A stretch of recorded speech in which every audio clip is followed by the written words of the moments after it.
Alright everyone, welcome back to the channel and welcome to Planet Zoo. This is the first episode of my new series COVEA, where I plan on housing dozens of vulnerable or endangered species, which is exactly what COVEA stands for, the conservation of vulnerable, endangered animals. But without further ado, let's go on with the video. To say the least, we are kicking it off with a big one. This build took in about 8 hours to complete, most of which has been cut from the time lapse, but of course you're going to get a full tour at the end, in real time, with me attempting to commentate it. But like I said, this is a big build, so I should probably get to explaining what we're actually doing here. In Planet Zoo, in order to create a circular building, you have to take advantage of the advanced rotation system. So here you can see me creating one slice of the structure, which is going to be duplicated over and over again, slightly rotating each time until we have a seamless circle for us to build inside of. Nevertheless, I would be lying if I said this was an easy process. Prior to recording this, I created two similar buildings with the same method before I came up with the components for this final design, which of course you're watching right now.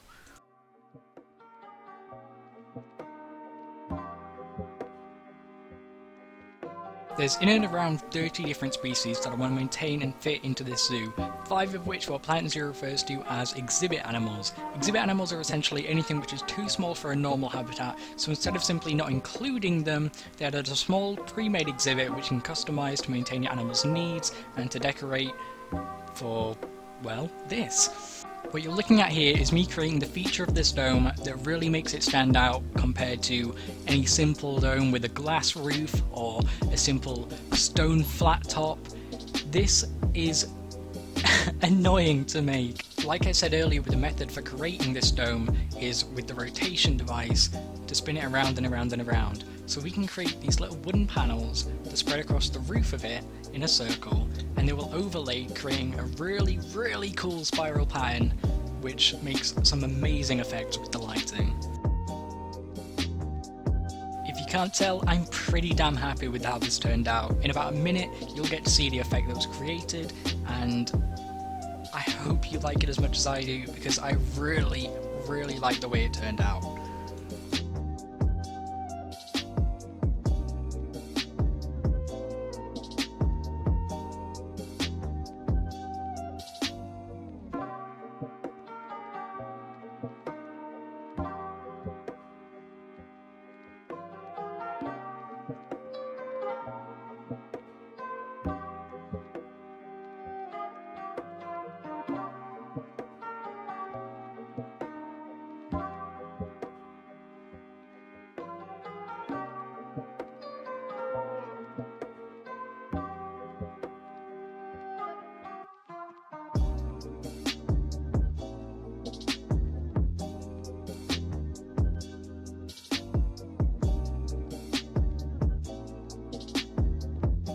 It's here that you can really see the effect created, and like I said, I love it. The patterns and the shapes that were made here are amazing in my opinion, not to toot my own horn. But after that success, I was now faced with the immense challenge of Planet Zoo's horrific pathing system. I wanted to create a circle around the edge and then lower it down. I wanted 3 different height levels, so I don't even know how to explain what I'm doing. I'm just gonna let you guys watch it and witness my pain.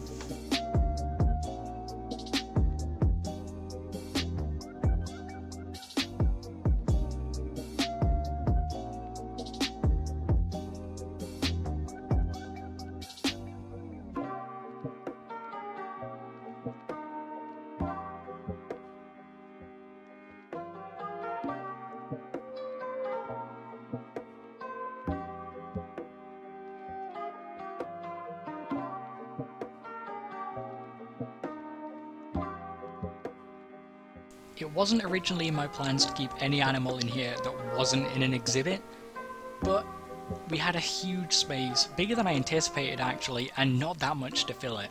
So I decided to insert a gharial, but that meant I had to face another big ass challenge, which was the barrier system of Planet Zoo.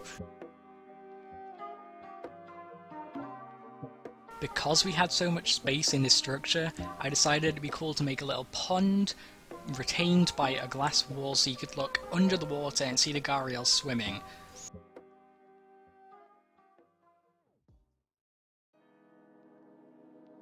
If you're unaware of what a gharial is, it's a critically endangered reptile in the same order as crocodiles or alligators, but there's only 2 species of gharial left alive, not extinct, making it even more important to include into this project.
By pressing H in Planet Zoo, you get access to a ton of different filters which let you see guest satisfaction, or lack of food, light, water, enrichment, or more importantly, where an animal can walk in its habitat. That's what you see on the screen here with the blue lines, and it caused a lot of problems because gharials have very weak legs.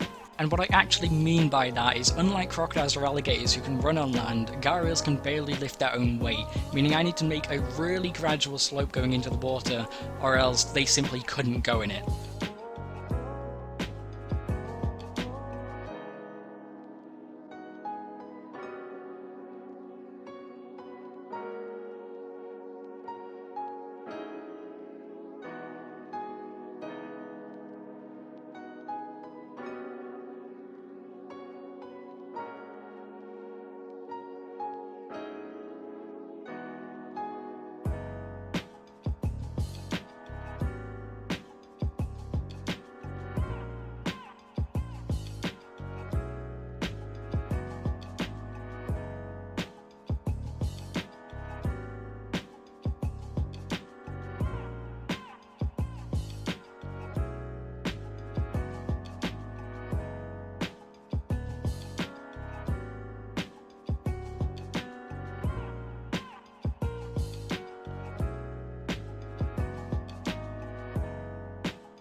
All things considered, the gharial habitat was probably the easiest part of this build. It's a lot easier when you're working with such a big scale as compared to the tiny exhibits which you'll see later, and luckily for us, that's what we're going to be working with for the majority of the zoo, since of course we can't have everything inside and most of the animals do prefer, well, outside.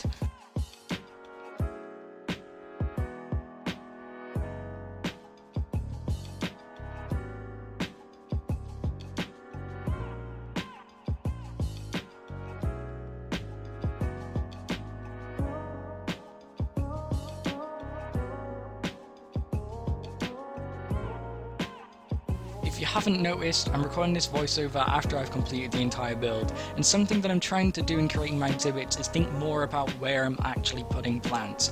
So you'll see at some point in this time lapse, I'm putting the purple plants closer to the water, which I'm going to try and maintain throughout the entire zoo.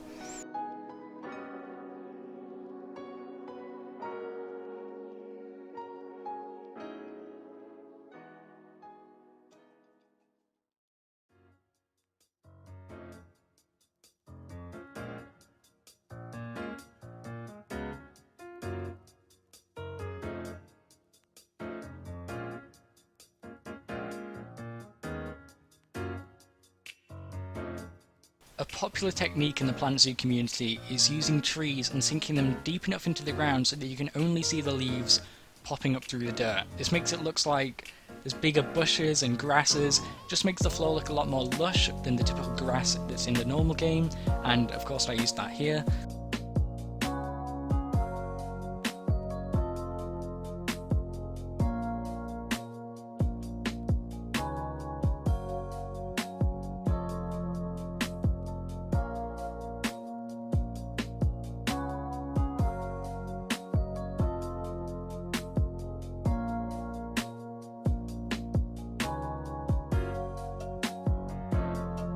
And finally, you get to see the entire point of the Microhouse, which is the exhibits. We only had 5 vulnerable or endangered exhibit animals, but I figured there's no harm in adding more. It'd simply fill the place out more, and let's be honest, they really wouldn't take that much to maintain. And I thought because this build is so grand, people really wouldn't spend that much time in here because there isn't a lot to see. So I thought I'd add a seating area for people to sit, talk, eat, watch the animals, whatever, so that people would actually spend time inside.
And as I'm filling out the exhibits here, we are coming to the end of the time lapse. The next time I speak to you will be in real time, where I'll give you a proper tour of the entire build. And hopefully you guys can tell me how you feel about it, what could be better in the next episode, what you'd like to see, etc, etc. I'll see you then.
Alright everyone, we're back in real time. First off, I want to say, excuse my commentary, it's the first time I've done anything like this, so I might get stumbled over my words, but stay with me, I will try to explain everything properly, and I hope you will enjoy. So the first thing I made here off camera was this little sign for the Microhouse. I was going to use Planet Zoo's normal font and put it up on the wall over there, but I really didn't think it'd do the build justice, so I decided to make this custom sign using a hexagon opaque glass piece. You've got some plaster here on the side, the fences on the bottom, and of course this really unique font.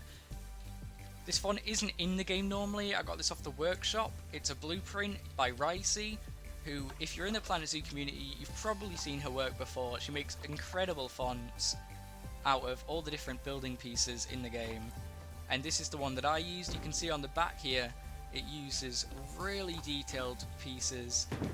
And honestly, I'd never have the patience to do anything on that level, so thank you to Ricey for putting those up on the workshop, of course.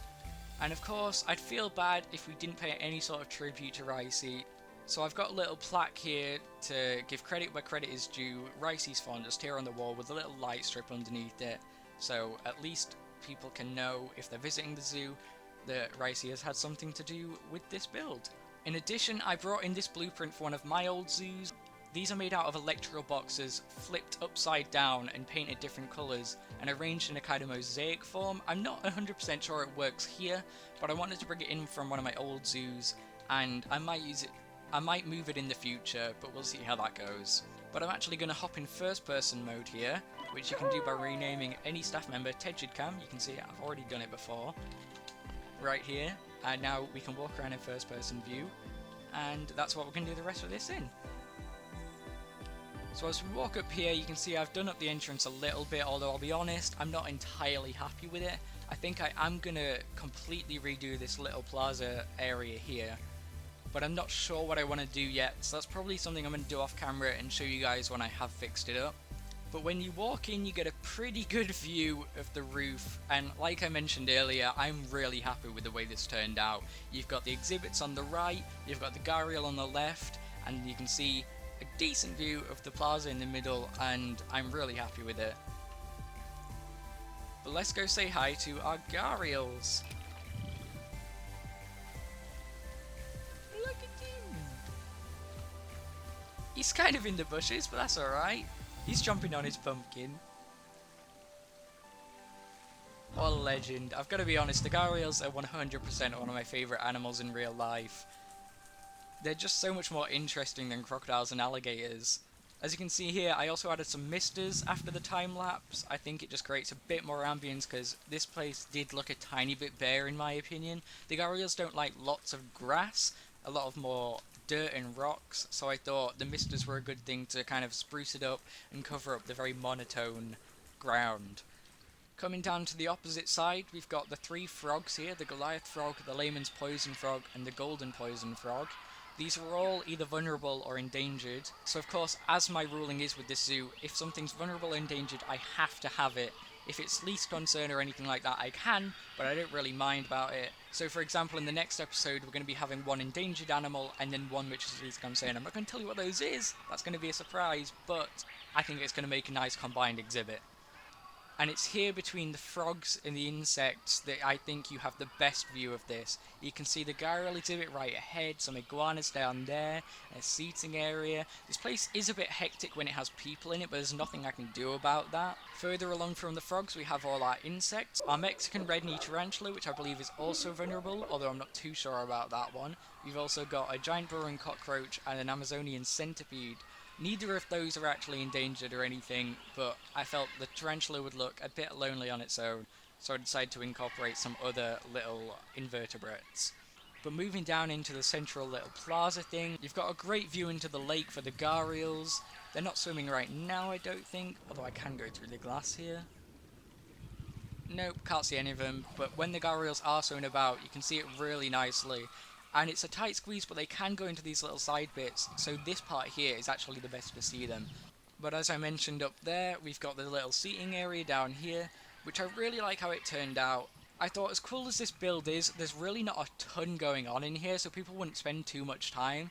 We're going to have a little restaurant outside, but people are going to have the option to come in here, relax, eat, etc. They've got a little bit of shade, but also sunlight, so they can kind of sit